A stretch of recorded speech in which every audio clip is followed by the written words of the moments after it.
மக்களுக்கு நல்லது பண்றதுக்கு அரசியலுக்கு வாங்கடா, கொள்ளை அடிக்கிறது கொலை பண்றதுக்கு அரசியலுக்கு. தாவேக தலைவர் விஜய் அவர்களுக்கு எதிராக சென்னை உயர்நீதிமன்றத்தில் தொடுக்கப்பட்ட ஒரு வழக்கு ஒன்று இன்னைக்கு தள்ளுபடி செய்திருக்கிறார்கள். எதற்காக தள்ளுபடி செய்யப்பட்டிருக்கிறது அப்படின்னு கேட்டீங்கன்னா, ஏற்கனவே ஒரு வழக்கு இருக்கிறா, இதுக்கேடா புதுசாக ஒன்று பொருளை தட்டி அனுப்பிடுகிறாப்புல. ஏற்கனவே அங்கே ஒரு வழக்கு தலைவர் விஜய் அவருடைய அந்த சொத்து மதிப்பு குறித்த பல கேள்விகளோட ஒரு வழக்கு ஒன்று தொடரப்பட்டிருக்குன்னு வைங்களேன். அந்த ஏற்கனவே விக்னேஷ் அவர்கள் கொடுத்த வழக்கு இன்னும் நிலுவையில் தான் இருக்குது. அது இருக்கும்போது தற்போது எதுக்கு புதிதாக ஒரு வழக்கு அப்படின்னா அது தள்ளுபடி செய்திருக்காங்க. ஏன்னா மனைவிக்கு 12 கோடி ரூபா நீங்கள் கடன் கொடுத்துருக்கீங்க, அதுபோக பல நிறுவனங்களுக்கு கடன் கொடுத்துருக்கீங்க, அதெல்லாம் வந்து விசாரிக்கப்பட வேண்டும் கேள்வி எழுப்பப்பட்டது. அதெல்லாம் இருக்கே வழக்கு இருக்குடா, நீ மூட்டு போடா அப்படிங்கிற மாதிரி சட்ட சாத்தி போ தங்கம் அப்படின்ட்டு அந்த வழக்கு தள்ளுபடி செய்யப்பட்டிருக்குது. அதுவாக நிறைய பேருக்கு இந்த ஜெயக்குமார், அது CV சண்முகம், அப்புறம் நம்ம துணை முதலமைச்சர் இருக்கிறாப்பல இல்லை சின்னவர், அவருக்கு கூட ஒரு வழக்கு இருக்குது வச்சுங்களேன். வழக்கே இல்லாத ஒரு நபர் வெறும் 10,000 ரூபாயோட கொடைக்கானல் போயிருக்கிறாரில்ல, ஊட்டி சுற்றி வாக்க போயிருக்கிறாரில்ல, அந்த பன்னீர் புஷ்பங்கள்ல ஒரு பாட்டு ஒன்று ஆனந்த ராகம் கேட்கும் அந்த பாட்டில் வர மாதிரி இது சொக்கா ஒன்று கோட்டெல்லாம் போட்டுக்கிட்டு ஆளும் மஜாவாக சுற்றி நிற்கிறாப்பல இல்லை, அவர் மீது எந்த வழக்கம் கிடையாது. வெறும் 6,45,00,000 ரூபா மட்டுமே சொத்து மதிப்பு உள்ள, வெறும் 10,000 மட்டுமே கையிருப்பு உள்ள, அவரோட மனைவி கூட வெறும் 40,000 மட்டுமே கையிருப்பு இருக்குல்ல, அப்படிப்பட்ட சொக்க தங்கத்தின் மீது எந்த வழக்கம் இல்லை என்பதை இந்த நேரத்திலே உங்களுக்கு தெரிவித்துக் கொண்டு, அதற்கு பிறகு நம்ம என்ன பார்க்க போறோம் அப்படின்னா, இந்த சமூக வலைதளங்கள், இந்த மீடியாக்கள், மெயின் ஸ்ட்ரீம் மீடியாவில் உள்ள அந்த சொம்பு பத்திரிகையாளர்கள், அதுபோக இப்போ திடீர்னு வந்து தாவேகாவுக்கு சப்போர்ட் பண்ணுற பல மாதிரியான அந்த தரம் கெட்ட பத்திரிகையாளர்கள்லாம் வந்து ஒரு கான்ஸ்பிரசி தியரின்னு சொல்ல முடியாது, அதை அவங்களுடைய கருத்து கணிப்புகளை கொடுத்துக்கிட்டே இருக்கிறான்னு வைங்களேன். அதெல்லாம் எப்படிப்பட்ட கருத்து கணிப்பு அப்படிங்கிறதெல்லாம் மாறி மாறி சொல்லிட்டு இருக்காங்க. ஏன்னா இந்த தேர்தலில் வந்து கணிக்கவே முடியாது அப்படிங்கிறதான் ஒன்று. எக்ஸிட் போல் ஒன்று வரும் 29ஆம் தேதி, அதுவே எந்த அளவுக்கு சரியாக இருக்குங்கிறது எனக்கு டவுட் இருக்குன்னு. ஆனால் தாவேகா சார்பிலேருந்து ஒரு வாதத்தை நிறைய பேர் வைக்கிறாங்க. இவ்வளோ ஓட்டு சதவீதம் வரும், 30 வருங்க, 35 வருங்க, 40 வருங்க, எப்படி 150 தொகுதிக்கு மேலே தாவேகா வெற்றி பெற்று விடும் அப்படின்லாம் வைக்கிறாங்கல்ல, அதெல்லாம் உண்மையிலேயே கேட்கும்போது எனக்கு அவ்வளோ சந்தோஷமா இருக்குது. இதெல்லாம் நடந்துட்டா சந்தோஷம் தானடா, யாரா இல்லை இதுக்கு தானடா சட்டத்தை வைக்க இந்த விர்ச்சுவல் வாரியர்ஸ் போல சண்டை போட்டு கிடக்கிறோம், அப்படி ஒரு சம்பவம் நடக்கணும்னு எல்லாருக்கும் ஆசை தானே. பட் அதில் வந்து என்னன்னா, அவங்களுக்கு ஏற்ற, அவங்களுக்கு சந்தோஷம் தரக்கூடிய, இல்லைன்னா பார்க்குறவங்களுக்கு சந்தோஷம் தரக்கூடிய, இப்போ நான் ஒன்று சொல்கிறேன், இதே எங்கள் தத்த சேனலில் பார்த்துக்கிட்டு இருக்கேன், எங்கள் தங்கத்தின் தங்கங்களான ரத்தத்தின் ரத்தங்களான எங்களுடைய சப்ஸ்கிரைபர் இருக்கிறீங்களே, உங்கள்கிட்ட நான் சொல்கிறேன், தாவேகா எப்படி ஒரு 150 தொகுதிகளை வென்றெடுத்து விடும் தலைவர் விஜய் அவர்கள் நேரடியாக போய் அங்கே CM சீட்டில் உட்காந்துருவார் சொன்னால் உங்களுக்கு சந்தோஷமா இருக்குமா இல்லையா? எல்லாருக்கும் ஹாப்பி, உங்களுக்கு எவ்வளோ ஹாப்பியாக இருக்கும், அது உண்மை. நீங்கள் நம்பிட்டு இருக்கீங்களே, அப்படி ஒன்று நடக்காமல் போயிட்டுனா, நடக்கணுங்கிறது எனக்கும் ஆசை, எல்லாருக்கும் ஆசை இருக்குது, அதில் மாற்றுக்கிறது கிடையாது. உடனே டிசப்பாயின்மெண்ட் பண்ணிட்டே வெற்றி என்னடா நீ இவ்வளோ மோசமாக இருக்கிற என்னலாம் நினைக்காதீங்க. எல்லாத்துலேயும் அதையும் இதையும் யோசிக்கணும். ஏன்னா நம்மளுடைய குழந்தைகள், அவருடைய மனநிலையை நீங்கள் மாற்றி வச்சிருக்கிறீங்க, இந்த சோஷியல் மீடியா மாற்றி வச்சிருக்கு. 8வது படிக்கிற 9வது படிக்கிற குழந்தைகளின் மனநிலை இன்னைக்கு அந்த ரீல்ஸ் அதெல்லாம் பார்த்து பார்த்து பார்த்து விஜய் அவர்கள் கண்டிப்பாக CM ஆகிடுவார் அப்படின்ற நம்பிக்கிட்டு இருக்குல்ல, அந்த குழந்தைக்கு திடீர்னு நீங்கள் ஒரு ஷாக், நீங்கள் கிடையாது, இந்த கட்சியோ இல்லை இந்த மக்களோ ஏதோ ஒன்று கொடுத்துட்டுனா என்ன பண்ணுறது, அந்த இடத்துல யோசிச்சு பார்த்துட்டு நல்லது நடந்துட்டா எல்லாருக்கும் சந்தோஷம் தான், அந்த குழந்தைகளுக்குமே சந்தோஷம் தான் இல்லை. ஏன்டா இன்னைக்கு பல குழந்தைகள் இதை நம்பிக்கிட்டு இருக்கு. சின்ன சின்ன பாப்பா தரக்கான் எடிட்டர், இவன் பையன் போனவுடனே இன்னைக்கு வெற்றி மாமா என்ன பேசினுச்சு, இன்னைக்கு விசில் எந்த இடத்துல ஜெயிக்க போகுது அப்படின்னு கேட்டுக்கிட்டே இருக்கிறான் அவனை. இதெல்லாம் நம்ம இவன் எடிட்டர், கேமராமேன் வந்து ஒரு ரீல்ஸ் பார்த்துட்டு இருக்கிறாப்ல வச்சுங்களேன், அது கொடுக்க. அப்படியாக இன்னைக்கு பல பேரோட மனநிலையை இன்னைக்கு விஜய் கண்டிப்பா வந்துடுவார்னு ஒரு தாக்கம் இருக்கிறதுல, ஒரு நம்பிக்கை இருக்கிறதுல, அதை உடைப்பட்டு போனால் என்ன நடக்கும், அவர்கள் மனநிலை சிதைந்து போனால் என்ன நடக்கும், ஒரு வாரம் அழுவாங்க, அந்த ஒரு வாரம் அந்த குழந்தைய நீங்க எப்படி சேவ் பண்ண போறீங்க? தற்கொலைகள் நடந்தா, சில அதீத பாசம் உள்ள, அதீத நம்பிக்கை உள்ள விஜயின் ரசிகர்கள், தாவேகா தொண்டர்கள் மனம் உடைஞ்சு போய் தற்கொலை செய்து கொண்டால், அதற்கு தன் உயிரை தானே எடுத்துக்கொண்டால், தன்னுடைய உயிரை தானே எடுத்துக்கொண்டால் அதற்கு யார் பொறுப்பாவாங்க? நம்மெல்லாம் சேர்ந்து அதற்கு பொறுப்பாயிடுவோமோ அப்படின்ற பயம் வருது இல்லை. அதுலேருந்து என்னை பொறுத்தவரையும் என்னுடைய வியூவர்ஸுக்கு நான் குறைந்த அளவு தான் அவங்களுக்கு நம்பிக்கை, ஹோப் கொடுப்பேன். ஓரளவுக்கு இந்த வந்துருமியா, திடீர்னு கொண்ட 140 150 ஒரு பொய்யான தகவலை நிறைய பேர் யாரோ ஒரு எக்ஸிட் போல் கொடுத்துருக்குறாங்க, அதை போய் பாருங்க, என்னமோ டாக்ஸ்னு போட்டு வந்தாங்க. அவர் சொல்றதெல்லாம் சாத்தியமே கிடையாது. ஓரளவுக்கு ஒரு 80 90 தொகுதின்னு சொன்னா கூட ஓரளவுக்கு என்ன டுபாக்குற மாதிரி பேசுறாப்பல அப்படிங்கிற மாதிரி பார்த்தாங்களேன். 150 160 வந்து சாத்தியம் இல்லாத ஒன்றுன்னு வச்சுங்களேன். ஒருவேளை சாத்தியமாக இருந்தால் கண்டிப்பாக சந்தோஷம் தான். ஆனால் தற்பொழுது சூழ்நிலை சாத்தியம் இல்லைங்கும் போது உங்களை ஏமாத்துறதுக்காக, தன்னுடைய வியூஸை அதிகரித்துக் கொள்வதற்காக அவர்கள் செய்வதெல்லாம் இல்லையாங்க எனக்கு தெரியாது. இப்போ நீங்கள் ஏற்கனவே சொல்லி வெற்றி என் தாத்தா வந்து வியூஸ் அதிகரிக்கிறதுக்காக நீ இப்படி வந்து தவறாக பேசுறியா, தாவேகா வந்து வெறும் 18 சீட்டு தான், 15லேருந்து 20 சீட்டுக்குள்ளே தான் சொல்கிற வியூஸ் அதிகரித்துக்கான்னு கேட்குறாப்பால. ஏய் 150 160 சொன்னாண்டா வியூஸ் அதிகரிக்கும், கம்மியாக சொன்னால் வியூஸ் குறையும். எங்களுக்கு வியூஸ் முக்கியம் இல்லைங்கிறத நீங்கள் ஃபஸ்ட்டு உணர்ந்துக்கிடுங்க. அதன் மூலம் எதன் முறையில் இவர்கள் பார்க்கிறார்கள், இந்த வெற்றியை கணிக்கிறார்கள், தாவேக்காவுடைய வெற்றியை கணிக்கிறார்கள் பார்க்க போகிறோம். அதாவது இவங்க என்ன கணிக்கிறாங்கன்னா, மொத்தம் 75,064 பூத் இருக்கு. அந்த பூத்துல ஒரு பூத்துக்கு 200 ஓட்டு மினிமம் கம்மியா வச்சுக்கிட்டாலும் 1.5 crore மோர் தென் 30% போகுது அப்படின்னா வந்துரும்ல, ஓட் ஷேர் ஆகும். 25 தாண்டிட்டாலே 25% தாண்டிட்டாலே சீட் ஃபுல்லாக கன்வெர்ட் ஆகிட்டு இருப்பான். அப்படியே 5 6 8 10 கன்வெர்ட் ஆகிட்டே இருக்கும் சீட்னு வச்சுக்கலாம், அது ஆட்டோமேட்டிக்காக வந்துகிட்டே இருக்கும். ஆனா அதெல்லாம் உண்மையா அப்படிங்கிறது நம்ம டீட்டெயிலாக பார்க்க போறோம். ஒரு இன்ட்ரோ வரத்துக்குள்ளேயே 8 நிமிஷம் ஆகி போச்சா? வாங்க வீடியோக்குள்ள போலாம். நான் உங்கள் யங் தாத்தா.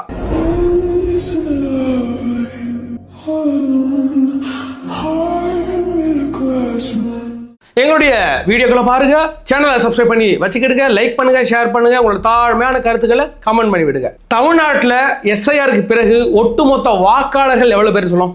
அதாவது 5.73 கோடி சொச்சம் வந்துச்சுன்னு வைங்களேன். சரி, ஓட்டு போட்டது எத்தனை பேர்? 85% ஓட்டு போட்டிருக்காங்கல்ல, அதில் அந்த 5,73 லட்சம் பேரும் ஓட்டு போடலை. 4.88 கோடி பேர், அதாவது 4,88,00,000 சம்திங் பேர் போட்டிருந்தாங்கன்னு வச்சுங்களேன். அதில் இப்போ பூத் தமிழ்நாடு முழுக்க இருக்குல்ல, பூத்து நம்ம ஓண்ட வாக்குச்சாவடிகள் போட்டோம்ல, அந்த வாக்குச்சாவடிகள் 75,064 வாக்குச்சாவடிகள் இருக்கு. அது சந்தோஷமான விஷயம் தான். அதைப்படி தான் நீங்கள் ஒரு பூத்துக்கு 200 ஓட்டுன்னு சொல்லி 1.5 crore மேலே தாண்டி போகுது நீங்கள் சொல்றீங்கன்னு வச்சுங்களேன். ஆனால் இந்த பூத்தெல்லாம் எப்படி பிரிக்கப்பட்டுள்ளது அப்படிங்கிறது பார்க்கணும்.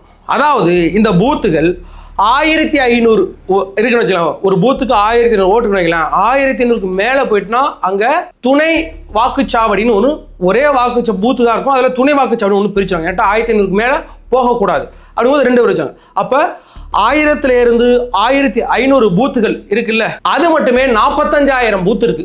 மொத்தம் 75,000 பூத்துல 45,000 பூத்துகள் 1000 இருந்து 1500 வரைக்கும் இருக்கு. அதற்கு பிறகு 500 இருந்து 1000 ஓட்டுகள் உள்ள பூத்துகள் அப்படின்னு பார்க்க போறோம். அது மட்டும் 23,000 பூத்துகள் இருக்கு. அதற்கு பிறகு 500க்கு குறைவா எவ்வளவு இருக்குன்னா மொத்தம் 10,000 வாக்குச்சாவடிகள் இருக்கு. 500 ஓட்டுக்கு கம்மியா இருக்குது அப்படின்னு பார்த்தோம். இதுல இன்னும் வித்தியாசமா இருக்கு அப்படின்னு பார்த்தீங்கன்னா, 100 ஓட்டு இருக்குல்ல, வெறும் ஒரு பூத்துல 100 ஓட்டு தான் இருக்கும். அது மட்டுமே 100க்கு மேற்பட்ட பூத்துகள் இருக்கு. 300 ஓட்டு இருக்குல்ல, 300 ஓட்டுக்கும் கம்மியா உள்ள பூத்து மட்டுமே 2000 பூத்துகள் இருக்கு. இதை விட ஆச்சரியமாக இருக்கு அப்படி என்னன்னு பார்த்தீங்கன்னா, வெறும் 5 ஓட்டுக்கு ஒரு பூத்து இருக்கு. எங்க? தேனியில அகமலை அப்படின்ற ஒரு மலை கிராமத்துல வெறும் 5 ஓட்டு தான் இருக்கு, அதுக்கு ஒரு பூத்து. அது பார்த்தீங்கன்னா அதோட பூத் எப்படி வைப்பாங்கன்னா, 2 கிலோமீட்டர் தாண்டி வைக்கக்கூடாது. 2 கிலோமீட்டருக்கு ஒரு பூத் இருக்குன்னு அவங்க நடந்து வரதுக்கெல்லாம் கஷ்டப்படாங்கன்ட்டு அந்த தேர்தல் ஆணையத்தின் சட்டப்படி 2 கிலோமீட்டருக்கு ஒரு பூத். அப்படி பார்த்தீங்கன்னா அந்த தேனியில அந்த கிராமத்தில், அந்த மலை கிராமத்தில் வெறும் 5 ஓட்டு, அதில் 3 பேர் ஆண் 2 பேர் பெண். அதே மாதிரி 10 ஓட்டுக்கு ஒரு பூத்து, 15 பேர் ஒரு பூத்து, 30 பேருக்கு ஒரு பூத்து, 50 பேருக்கு ஒரு பூத்துன்னு ஏகப்பட்ட பூத்து. அது மட்டும் பார்த்தீங்கன்னா ஒரு 2,500 3,000 நெருங்கி எத்தனை பூத்துகள் இருக்கு. நான் சொல்றேன், அந்த மலை கிராமத்தில், ஈரோடுல அதே மாதிரி மலை கிராமங்கள் இருக்கு, நீலகிரியில பல மலை கிராமங்கள் வெறும் 10 ஓட்டுக்கு 20 ஓட்டுக்கெல்லாம் ஒரு பூத் இருக்கு. அப்ப நீங்க சொல்ற பட்சத்துல வெறும் அந்த தேனியில ஒரு பூத்துல 5 ஓட்டு தானே இருக்கு. அந்த 5 ஓட்டுமே தாவாக்காக்கு வந்தா கூட அப்ப நீங்க சொல்ற 200 அடிபட்டு விடும்ல. அப்ப நம்ம டோட்டல் ஓவராலா இந்த 50 பூத்து, 50 ஓட்டு கொண்ட ஒரு பூத்து, 60 ஓட்டு கொண்ட பூத்து, 300 ஓட்டு கொண்ட பூத்து, 500 ஓட்டு கொண்ட பூத்து, 1500 ஓட்டுகள் கொண்ட பூத்து எல்லாத்தையும் கூட்டி கழிச்சு நம்ம சராசரி பார்த்தோம்னா 650 ஓட்டு, ஒரு பூத்துக்கு 650 ஓட்டு விகிதம் தான். அதுல அதிமுக எவ்வளவு ஃபோர்ஸா இருக்குங்கிறது தெரியும். இருக்கிறாங்க, காசு கொடுத்து ஃபோர்ஸா இருக்கிறாங்க, அதுல இந்த மாற்று கருத்து கிடையாது. திமுக எந்த அளவுக்கு ஃபோர்ஸா இருக்காங்கன்னு தெரியும். அவங்களும் அந்த காசு கொடுத்து ரொம்ப ஃபோர்ஸா இருக்கிறாங்க. அந்த மணி ஒன்று சொல்லுவாரு, திமுக காரன் எவ்வளோ சாதாரணமாக கிடையாதா, அவன் பூத்தில் பம்பரமாக சுழலுவாண்டான்னு அடிக்கடி அவர் சொல்வதை நான் கேள்விப்பட்டிருக்கேன். அவங்க விடவெல்லாம் பம்பரமாக சுழன்றது யாருக்கிட்ட தாவேக்கா காரங்கிறது அன்னைக்கு எல்லாரும் பார்த்தாங்க. அதை திமுக நபர்களே சொல்லதெல்லாம் கேட்கும் போது, அப்போ நம்ம திமுக டஃப் கொடுத்துருக்காங்க நம்ம பசங்க அப்படிங்கிற இந்த மாற்றுக்கிறது கிடையாது இல்லைங்களா. ஆனால் அவர்கள் இன்னைக்கு எங்கே பார்த்தாலும் குத்திக்கிட்டு இருந்த கள்ள ஓட்டுகள், நிறைய இடங்களில் கள்ள ஓட்டுகள் குத்திக்கிட்டு இருக்காங்க. இப்போவே பூட்டத்துக்கு பிறகுமே உள்ளே போய் நிறைய விஷயங்கள் பண்ணியிருக்காங்க அப்படிலாம் செய்திகள் வரும்போது அதை பற்றின டீட்டெயில் கலெக்ட் பண்ணிட்டு இருக்கோம். அதை பற்றின ஒரு வீடியோ போடுவோம். அப்போது 650 ஓட்டுலேருந்து தாவேக்காவுக்கு 200 வந்துருமா? அப்போ நீங்கள் அப்படி முழுசாக பிரியல, 3ஆ பிரியல, அந்த 650 திமுகவுக்கு பாதி, அதிமுகவுக்கு பாதி, தாவேக்காவுக்கு பாதி பிரித்தாலே ஒரு 240 ஓட்டுகள் வருதுன்னு வைங்களேன். அப்படி பிரித்தாலுமே இப்போ பேலன்ஸ் இருக்கிறாங்கல்ல, நம்ம ராமதாஸ் ஐயா மற்றும் நம்மளுடைய சசிகலாமா அவங்கெல்லாம் ஒரு இடங்களில் போட்டி போட்டாங்க, அவங்க எவ்வளோ வாக்குகளை பிரிப்பாங்க, சுயேட்சைகள் எவ்வளோ வாக்குகளை பிரிப்பாங்க, அப்படிலாம் போனால் ஒரு 150 வருவதே பெருசு அப்படிங்கிற மாதிரி தான் என்னுடைய கால்குலேஷனில் கடந்த முறை என்னுடைய இதை போட்டிருந்தேன். நான் எதுக்கு மறுபடியும் உங்களுக்கு மோர் எக்ஸ்பெக்டேஷன் நான் கொடுக்கறது இல்லைன்னா, உங்களுடைய நம்பிக்கையை நீங்கள் பெருசாக நம்பி இருந்து கடைசியில் ஏதாச்சும் ஒரு பிரச்சனை ஆகிட்டுனா நீங்கள் மன உடைந்து விடுவீர்கள், உங்களுடைய குழந்தைகள் மன உடைந்து விடுவார்கள். ஏன்னு கேட்டால் இந்த விஷயத்த நான் எலெக்ஷனுக்கு முன்னாடி சொல்லியிருந்தா அது உங்களுக்கு டிமோட்டிவேட் ஆகும். நீங்கள் ஓட்டு போய் கேட்குற இடத்துல டிமோட் ஆகிடுவீங்க. ஆனால் எலெக்ஷன்லாம் முடிஞ்சு வி ஆர் சேஃப், முடிஞ்சு போச்சு. இதுக்கு பிறகு யாராலையும் மாற்ற முடியாது. நான் உங்களை மோட்டிவேட் பண்ணாலும் அது பலன் கிடையாது, மோட்டிவேட் பண்ணாலும் உங்களுக்கு எந்த பலனும் கிடையாது. அதனால தான் இந்த இடங்களில் மக்களுக்கு உண்மையை கொண்ட சேர்க்கணும் இல்லை, உங்களை ஏமாற்றிக்கிட்டு உங்களை எப்போ பார்த்தாலும் ஒரு மாயாஜால உலகில் ஒரு இமேஜின் வேர்ல்டில் எப்படியும் தலைவர் விஜய் அவர்கள் நேரடியாக அங்கே சீட்டில் போய் உட்காந்துருவார். ஏன்னு கேட்டால் நான் ஏன் நேரடியானா, தலைவர் நேரடியாக போய் உட்காருவது இந்த தேர்தலில் சாத்தியமில்லை. ஆனால் அடித்து பிடிச்சி என்னென்ன அந்த ஸ்மார்ட் ஒர்க் பண்ணி அந்த இடத்துல உட்காருவதற்கு என்னென்ன வழிகள் இருக்குது அப்படிங்கிறத நான் போன வீடியோவில் சொல்லிட்டேன். அப்படிங்கிற பட்சத்தில் இந்த மாயாஜால உலகில் நீங்களும் மாட்டிக்கொள்ளக்கூடாதுங்கிறதுனால உங்களுக்கு ஒரு கிளாரிஃபிகேஷன் நான் உங்களுக்கு கொடுக்குறேன். அந்த கிளாரிஃபிகேஷனை நான் சொல்கிறத அப்படியே எடுத்துக்கிட்டு எங்க தாத்தா அப்படியே இவனா அவன் சொன்னால் அப்படியே நீங்கள் எடுத்துவீங்களா? எடுத்துக்க மாட்டேங்கிறது எனக்கு தெரியும்ல. ஏன்னாட்டா அந்த அளவுக்கு அரசியல் புரிதலோட தான் இந்த வீடியோக்குள்ளே பார்க்குறீங்கிறது எனக்கு தெரியுதுல்ல. அதனால் நான் சொன்ன இந்த மேட்ரு இருக்குல்ல, ஒரு பூத்தில் 5 ஓட்டு இருக்கு, ஒரு பூத்துல 50 ஓட்டு இருக்கு, ஒரு பூத்துல 1000 ஓட்டு இருக்கு, ஒரு பூத்துல 200 ஓட்டு இருக்கு. அப்படிங்கிற பட்சத்தில் கால்குலேட் பண்ணி பார்க்க இப்படிலாம் வருது. அப்படிங்கும்போது நீங்களா உங்களுடைய மூளைக்கு வேலை கொடுத்து இப்படி இருக்குமா மொத்தமே 650 ஓட்டு தான் சராசரி வரும்போது அந்த பூத்துலேருந்து தவைக்காக்கு எவ்வளவு வருங்களா நீங்களா யோசிச்சு ஒரு முடிவெடுத்து நோ மோர் எக்ஸ்பெக்டேஷன். பார்வை 4ஆம் தேதி வரப்போதுங்களேன், அதுக்கு முன்னாடியே சில பேர் உங்களை மனசை குழப்பிக்கிட்டு நிறைய பேர் போட்டுக்கிட்டு இருக்கல, அந்த ஒரு காரணத்தினால சொல்றேன். அதுக்கு போக கடந்த நான் உங்களுக்கு எக்ஸிட் போல்லாம் கொடுக்கல, என்னுடைய சஜஷனை சொல்லியிருந்தேன் இப்படி இருக்கும் அப்படின்னு நான் சொல்லியிருந்தேன்ல, அது எதை பார்த்து அப்படின்னு பார்ப்போம். அந்த எஸ்ஐஆருக்கு பிறகு இந்த 5.73 கோடி வாக்காளர்களை வயது வாரியாக நம்ம பிரித்து ஏற்கனவே நம்ம இன்னும் போட்டிருந்தோம். அதில் பார்த்தீங்கன்னா மறுபடியும் சொல்கிறேன், இந்த 18லேருந்து 30 வயசு உள்ளவங்க 1.66 கோடி 68 கோடி, அதாவது 29% வெறும் யூத். அந்த யூத்தெல்லாம் யாருக்கு ஓட்டு போட்டிருப்பாங்க அப்படின்னு நம்ம ஏற்கனவே சொல்லியிருந்தோம். நிறைய மாதிரியான என்கிட்ட தாவேக்காவுக்கு இன்னைக்கு பெரிய பலமாக இருக்குது அந்த நம்ம யூத் குரூப் தான் வைங்களேன். அதுக்கு ஒரு 30லேருந்து 40 1.35 கோடி. அவர்களுமே தாவேக்கா மேலே எந்த அளவுக்கு பற்றா இருப்பாங்க, எந்த அளவுக்கு ஹார்ட் ஒர்க் பண்ணி அவங்க விஜய் மேலே விருப்பமாக இருக்கிறாங்க, ஒரு அரசியல் மாற்றத்தை நோக்கி இருக்காங்க அப்படிங்கிறத பார்த்தா அது ஒரு 23% வைங்களேன். 1.35 கோடி, அந்த 30லேருந்து 40 வயசுக்கு உட்பட்டவர் 1.35 கோடி பேர் இருக்கிறாங்க. அது மாதிரி 40லேருந்து 50 வயசு 1 கோடியே 10 லட்சம் பேர் அதில் இருக்கிறாங்க. அது ஒரு 19%, 19%. 50 வயதுக்கு மேற்பட்ட 1.60 கோடி ரூபா 60 கோடி பேர் இருக்கிறாங்க. அது ஒரு 28% அப்படிங்கிறத பார்த்துட்டோம். அப்போ வெறும் 1.30 கோடி வாக்காளர்கள் தான் தாவேக்காவுக்கு வருவார்கள். 1.22 கோடி டு 1.30 கோடி, அதாவது ஒரு 25 to 27% அப்படிங்கிறத நான் கடைசி நான் சொல்லியிருந்தேன். அது என்னுடைய ஓன் சஜஷன், எந்த டேட்டா பேஸும் கிடையாது. நான் தான் சொல்லிட்டேன். நிறைய பேர் கீழே கேட்டிருந்தீங்க நீங்கள் எதை வச்சு போறீங்க. எனக்கு எந்த டேட்டா பேஸும் இது வரைக்கும் வெளியிடப்படல. என்கிட்ட ஒரு எலெக்ஷன் ரிசல்ட் வந்தது பேர் தான் அதோட டேட்டா பேஸ், எத்தனை பேர் ஓட்டு போட்டிருக்காங்க அப்படிங்கலாம் வரும். அந்த எக்ஸிட் போலாம் ரெடி பண்ணுறாங்க, அவங்களாம் பெரிய பெரிய குரூப், அவங்க வேற வேறு மாதிரியான கொடுப்பாங்க. நம்ம ஒரு யூடியூபருங்க போது நம்மளுக்கு தகுந்த மாதிரி சரி இது இப்படி இருக்குமாங்கிற என்னுடைய சொந்த ஒரு கணிப்பில் தான் நான் சொன்னது வரை இதில் எந்த ஒரு டேட்டா பேஸ் கிடையாது. அது தவறாவதற்கு அதிக வாய்ப்புகள் இருக்குது. அப்படிங்கிற பட்சத்தில் அதை கொண்டாந்து இது என்னுடைய ஜஸ்ட் ஒரு சஜஷன் வச்சுங்களேன். அப்போ நம்ம இப்படி பார்த்தோம்னா, நான் சொல்கிற விஷயம் பார்த்தோம்னா, இது மட்டுமே ஒரு அதுலேருந்து எல்லாம் 50 லட்சம் 30 லட்சம் அப்படின்னு எடுத்தாலே நமக்கு 1.60 1.70 கோடியெல்லாம் போனால் 38-40% வருதே. அப்போ சீட்டு கன்வெர்ட் ஆகிடுமே அப்படின்னு கேட்குறான்.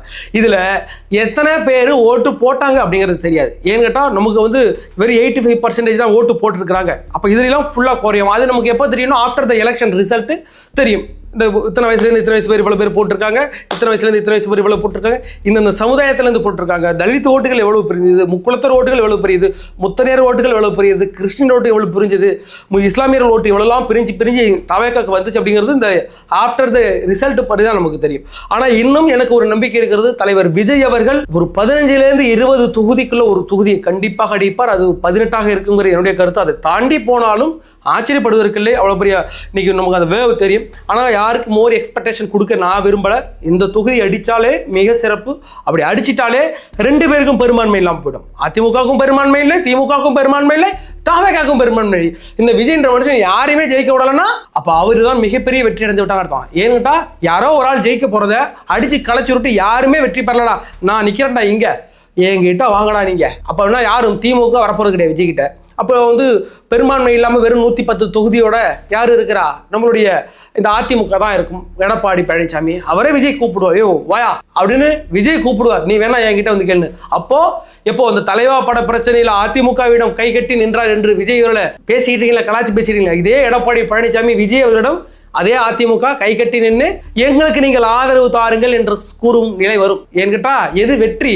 என்ன நீ வந்து ஒரு நாள் வச்சு செஞ்சு இல்ல, அதே ஆளை அதே அம்மாம்பெரிய கட்சியை விஜய் வச்சு செய்யணும். நேரடியாக விஜய் கிட்ட வந்து கேட்கும் போது எனக்கு டிமாண்ட், நான் சொல்ற டிமாண்ட், நீ ஃபர்ஸ்ட் பிஜேபியை வெட்டு, அதற்கு பிறகு எனக்கு 2.5 வருஷம் சிஎம் கொடு. நான் 2.5 வருஷம் முதல் 2.5 வருஷம் நான் தான் இருப்பேன். என்கிட்ட முதல் 2.5 வருஷம் அதிமுக தான் இருப்பேன் அவங்க சொல்லும் போது ஒத்துக்கிட்டா, எடப்பாடி அதிமுக 2.5 வருஷம் ஓனது பிறகு டக்குன்னு கலைச்சிட்டாங்க, நாங்கள் வந்து உங்களுக்கு இது கொடுக்க மாட்டோம், சப்போர்ட் கொடுக்க மாட்டோம், உங்களுக்கு ஆதரவு கொடுக்க மாட்டோம்னு எடப்பாடி சொல்லிட்டா டக்குன்னு ஆட்சி கழிச்சு போயிடும். அதனால முதல் 2 வருஷம் நான் தான் இருப்பேன்னு விஜய் அடம் பிடிச்சி அங்கே இருந்து அந்த சீட்டில் போய் உட்கார வேண்டிய சூழ்நிலைகள் உண்டாகும்.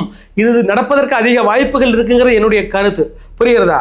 அப்படி இல்லாத பட்சத்தில் இல்லை நான் யாருக்கும் ஆதரவு கொடுக்கல, இங்கே பிஜேபி விட்டு விளக்குனா அங்கே ஒரு இஷ்யூ வரும். ஏன்னுட்டா பிஜேபி விட்டு விளக்குனா சில இஷ்யூகள் வர வாய்ப்பு இருக்குது. ஏன்னுட்டா பெரும்பான்மைக்கு கரெக்டாக 120 நிற்கிது, பிஜேபி 5 சீட் இருக்கு, பிஜேபி விட்டு விளக்குனா இது 114 வந்துடும், 112 தான், இதுவும் பெரும்பான்மை இல்லாமல் போயிடும். அப்படிங்கிற பட்சத்தில் விஜய் எப்படிப்பட்ட முடிவு எடுக்க போகிறார்? இல்லை யாருக்கும் ஆதரவு கொடுக்கலன்னு வந்து பனையூரில் இருந்துட்டா அது மறுபடியும் ரீஎலெக்ஷனுக்கு கொண்டு போகும் அப்படின்ற பல கால்குலேஷன் இருக்கு. அடுத்த 6 மாசத்துக்கு நமக்கு பெரிய என்டர்டைன்மெண்ட் இருக்கு. நான் சொல்றதுபடி நடந்தா அப்படி இருக்க பட்சத்தில் ஒருவேளை விஜய் அவர்கள் ஒரு 60, 50, 40, 60 கொண்டு போயிட்டாலும் இதே மாதிரி தான் நடக்கும். பெரிய பூகம்பம் நடக்க வாய்ப்பு இருக்கிறது. தொங்கு சட்டமன்றம் கன்ஃபார்மா எனக்கு கணக்கு தெரிகிறது, என் கணக்கு தான் தெரியுது, உங்க கணக்கு தெரியாது தெரியல. ஆஃப்டர் த எலெக்ஷன் 4ஆம் தேதி தானே, அதுக்கு பிறகுப்பா என்ன நடக்கு அப்படிங்கிறத பார்த்துக்கலாம். அதனால சொல்றேன், உங்களுடைய குழந்தைக்கு மீண்டும் மீண்டும் சொல்லுங்கள், விஜய் மாமாவுக்கு கொஞ்சம் பிரச்சனையாக தான் இருக்கு, திமுக கள்ள ஓட்டு போட்டிருக்குன்னு திமுக மேலே பழியை தூக்கி போட்டுட்டு அந்த குழந்தைகளின் மனநிலை தற்பொழுதே நீங்கள் தயார்படுத்திக் கொள்ளுங்கள். உங்கள் வீட்டில் உள்ள எல்லா குழந்தைகளையும் தயார்படுத்திக் கொள்ளுங்கள்.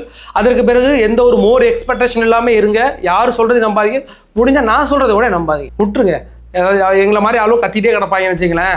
நிறைய பேர் அது மாதிரி விஜய் 150, 200 சொல்லிட்டு இருக்காங்களா, அதெல்லாம் வந்து உங்களுக்கு மோர் எக்ஸ்பெக்டேஷன் கொடுத்து அவங்க ஹாப்பி அடைஞ்சிட்டு கடைசியில் எல்லாம் கைமீறி போயிட்டுங்கன்னு முடிச்சுட்ருவாங்க. அதெல்லாம் வேண்டாம்.